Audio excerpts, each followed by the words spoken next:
Dominic's dockyards, there's all kinds of rescue boats.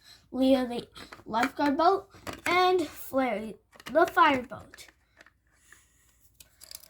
But sometimes they can't do search and rescue that well.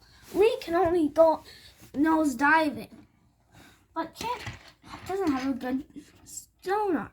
Flary only knows the fire drills. So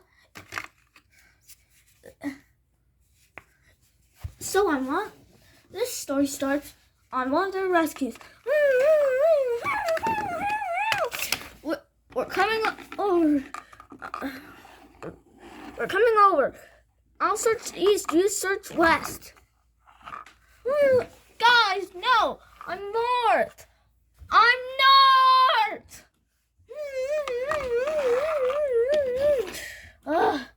It took you forever to get here. Sorry.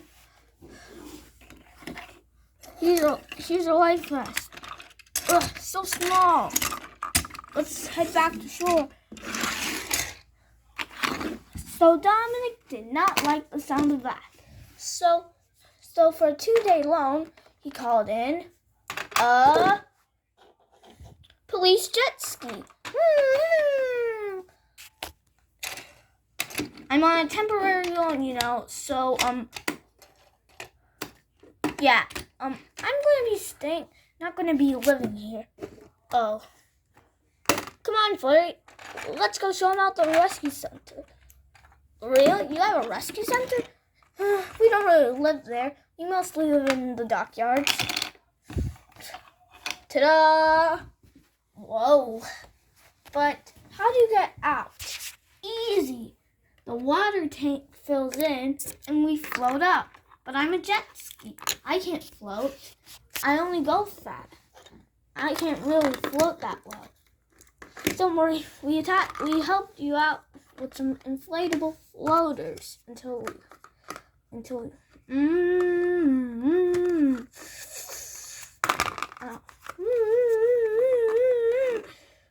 their first rescue has arrived. What's the emergency? Fire somewhere around the Karsti Islands.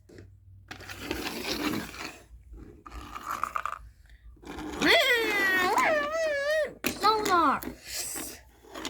Okay, sonar is caught a fiery island. So Jonathan was a very helpful jet ski. He helped out on all the rescues. Jonathan never told a lie ever. But it was almost at night. It was almost time to get to leave. Oh, I can't believe it was just a day we all had so much fun. Yeah. When I got lost, you somehow found me. I was in the middle of nowhere, somewhere. It was nothing, but I have to get to Rockwell Ports tomorrow. I better be leaving soon. So goodbye, all of you, since you won't be able to see. Oh, I would tell you more, but as I do say, I can't. I'll spoil the next story.